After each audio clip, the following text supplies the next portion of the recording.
Just to start out with a few minor announcements, I'm going to bring up once again the donation of graduation gowns, school supplies, and those who'd like to volunteer to help Dr. Praetorius with those things can contact her directly at her email address that I've listed in the conversation screen. I'm sure she's going to be busy keeping track of all those things, and she's definitely going to need the help and would greatly appreciate it. In addition to that, if there's anyone out there who is interested in learning about a new position or other positions in the social work council to help out. Uh, well, really, mostly right now, I'm seeing most of my officers. It's more of a situation where if you feel like, I guess it's time that you want to kind of pay it forward and help the student organization that maybe helped you out in the past, this is a great opportunity to do so. We're going to have some openings likely. Well, we do have some openings available right now, and we may have some more in the fall that as people kind of shift around and decide on what they want to do with their time. And for myself, I always felt comforted by knowing that the Social Work Council was out there doing what it could to help people like me who sometimes were so busy that we didn't always hear the inside word on what was going on.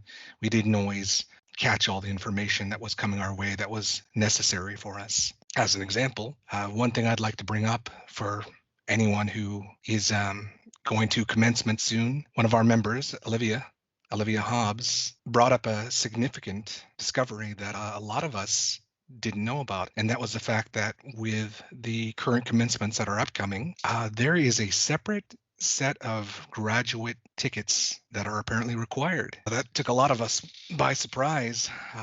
Many of us received the notice today, and actually recently, that we needed to get tickets for our families, and we thought that kind of included ourselves. And apparently there's another set of graduate tickets required that are going to come up closer to the actual commencement date. I think the actual UTA commencement page said about a week prior, and we don't really know at this time what's going to happen if someone has their family seated, ready to go, waiting for them inside Globe Life Field, and they try to enter without a graduate ticket. Are they going to be denied access? I think Ali is going to be checking on that, and maybe we'll have a response by the end of the meeting in regards to that.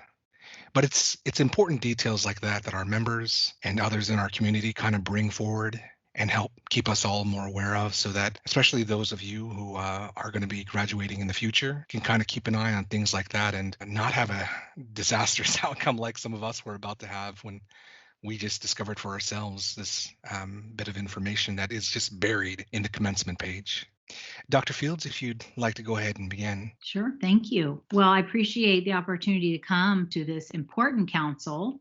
You all are an amazing group of our students and all our leaders in different ways. And on behalf of the faculty, thank you for all that you do to support each other and to support the school. So I know it's a little bit of a smaller group this evening, and I appreciate it's being recorded, so it will be shared with I'm assuming the rest of the group. But I just, in terms of knowing my audience right now, can you raise your hand if you are going to be a student in the summer, meaning you're not graduating in May? Okay, we've got Allison and Christian. That Maisley? Okay, just Allison. No, Allison and Christian, I think. I hope that's correct. Great. Well, congratulations to all of you who are graduating. That's exciting. I wish you all the best in your social work career, and I hope that you'll stay in touch with our school and let us know how you're doing in the world. So for those of you on the call who are not graduating, we have a great research opportunity. I'm just going to briefly share about. I'll probably get permission to send another follow-up video we've created for participant recruitment. And I'm sure you've seen my flyer, and some of you may have heard me in other courses come in and pop in. But I'm involved in a research study that is about intergenerational connections. And intergenerational connections is simply a connection between an older person and a younger person. So intergenerational connections typically you see between a grandparent and a grandchild. That's a very good example. That's an intergenerational connection. And if that relationship is positive, is pretty solid, then that relationship is mutually beneficial, right? So what we're looking to do is sort of almost replicate that, but with non-family members, because we know some older adults, in fact, many, especially clients of Meals on Wheels, which Meals on Wheels provides meals to older adults in the community living in their home, many of whom are homebound, many of whom have no social contacts for a variety of reasons. We're trying to sort of generate an intergenerational relationship between an older adult and a UTA college student. In particular, we're looking at younger college students, young adults, because young adulthood is a distinct time of growth and development than middle adulthood and late adulthood. So we are recruiting students, current UTA students who are either enrolled for summer or fall, ages 18 to 30, into our study. So basically what we're trying to do is we're going to have a telephone-based study. Everything is by telephone. You don't have to come to campus. You don't have to be anywhere. You're going to receive training about older adults, communication with older adults. The older adults in our study are going to be Meals on Wheels clients with some degree of memory impairment. Now, they will be able to talk and engage by phone, no problem. They have to have a capacity to consent for the study. So these are individuals in an earlier stage of dementia, but they have some forgetfulness, things like that. So we're going to be matching UTA students with these older adults one-on-one. And basically, the student is going to be making weekly 1-hour phone calls for 10 weeks with this older adult. And the topics are going to include everything from a life review, meaning you're going to walk through the older adult each week and some topics related to their childhood, to successes in their life, to things, work and employment. And then for another portion of we actually have two groups. So one group of pairs is going to work on what's called life review by phone for 10 weeks. And the other group of students and older adults are going to work on wellness topics related to healthy aging and psychosocial wellness in later life and those kind of things. You'll, regardless of the group that you're in, and you're randomly put into the group because it's what we call a randomized controlled trial. Either group you're in, you're going to receive a manual, you'll receive training and a detailed manual that'll help you know exactly what topics to cover each week. This is very conversational. The intent is to have a great, build a relationship with this older adult in the sense of getting to know their life and in some ways help them draw upon their previous strengths, as well as the things they can be doing to maybe promote or sustain healthy living as they age in the community. So like I said, we're looking for students who are willing to participate. Our training is in June. We have 2 dates for training. It depends on which group you're randomly put into, but the trainings are June 14th and 15th. And then that following week, or maybe the week after, end of June, is when we begin the 10 weeks of phone calls. Again, it's 1 hour a week that you're dedicating for 1 hour. We provide you support every week. So if you run into any issues or problems, we're there for you. Each participant receives a call. And as part of this, both groups are going to kind of create a product. It sounds funny to say a product, but a product at the end of their time. So one group, the one that's doing the life review and memories with the older adult about their successes and strengths throughout their life, are going to create what's called digital storytelling. It's basically almost like a format of a small file of some stories and videos. You will be provided with a UTA tablet to help put that together, and we'll receive some training on that. It's very simple, but just think of it as almost like an audio diary with maybe some music and a little bit of visual. None of these phone calls are recorded each week. Okay, we protect your privacy and the privacy of the older adult. The only thing that's recorded is the one group that'll be in the digital storytelling. You'll be recording that older adult's voice and creating a voiceover. The other group's product will be a wellness scrapbook. So you'll be creating a psychosocial well-being scrapbook with them. You'll review the things you talked about for the first 6 weeks. You'll put together probably like a Word document, which you can share with them. We'll be able to provide to them or mail to them. So what we're trying to see is which group shows greater improvements in improving social connectivity for both young adults and older adults. For the older adults, we're looking to decrease loneliness, decrease a sense of social isolation. And for the young adults, we're looking for increased knowledge of dementia, because we're going to, regardless of group, you're going to learn about Alzheimer's disease and related dementia, which regardless of the population you're going to serve, this is a This is a public health crisis, memory impairment, dementia. So you'll probably be working with families who either are taking care of a parent or grandparent that may be dealing with these issues.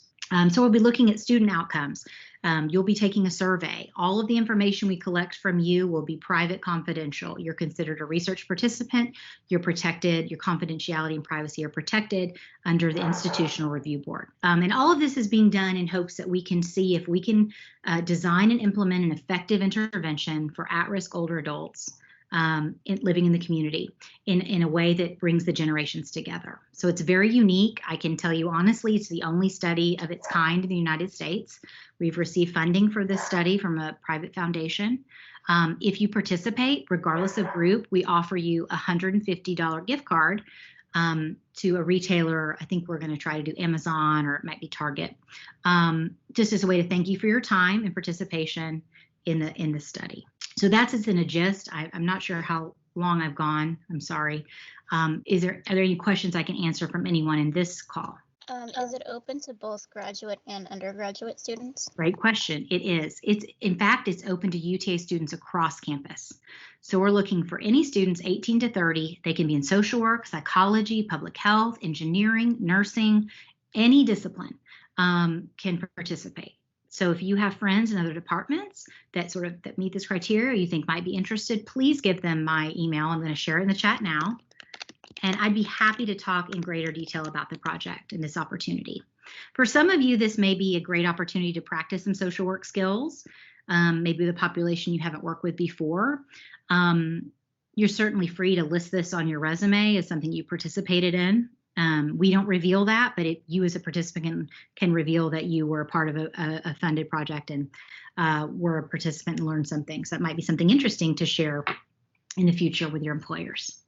So that's it. And I know this group is a little bit smaller, but I would love for you all to please spread the word. We're very passionate about this. UTA is very excited. Meals on Wheels is so excited. We have older adults waiting for it to be matched with a young person. And so we're really excited. So I just wanted to share with you all a little bit about it in hopes that you might consider it and or tell your friends who aren't graduating in May more about it. The project begins in June and it will end by the fall semester. So it kind of starts at the end of June, and by the start of fall, it's over. So even if you're graduating in August, you can still participate. Dr. Fields, I was wondering if you were going to make your information as far as your study data publicly available at a later point once it's complete. Is there a way we can reach out to you and find out if we could maybe get a copy of that publication? Absolutely. So as with all good research, it's not that good if we don't share it. So we will aggregate the findings from both groups, both young adults, older adults. We will find out what the outcomes are. We will make sure no one's identity is revealed. Everything's aggregate. We'll be writing reports that will probably be posted by the funder, which is the Retirement Research Foundation, which is a national organization, as well as, I'm sure, on our UTA website, and any publications we'll be happy to share. This is a 2-year project, so it'll be a little time before that happens, but we love to share our research. Our team particularly loves to have students interested in research and learning about what's happening at UTA in terms of community engaged research that we're doing here. Thank you so much, Dr. Fields, for spending some of your time with us tonight. Yes, thank you. And I will probably bug y'all in the chat when that video gets approved, just to say, hey, if anybody didn't get to hear me, I'm going to share this little video, if that's okay. Oh, that'll be wonderful. We'll send you a link as well. Okay. Thank y'all so much. Have a good evening. And again, great work for the graduates. Congratulations. And we're so proud of you at UTA.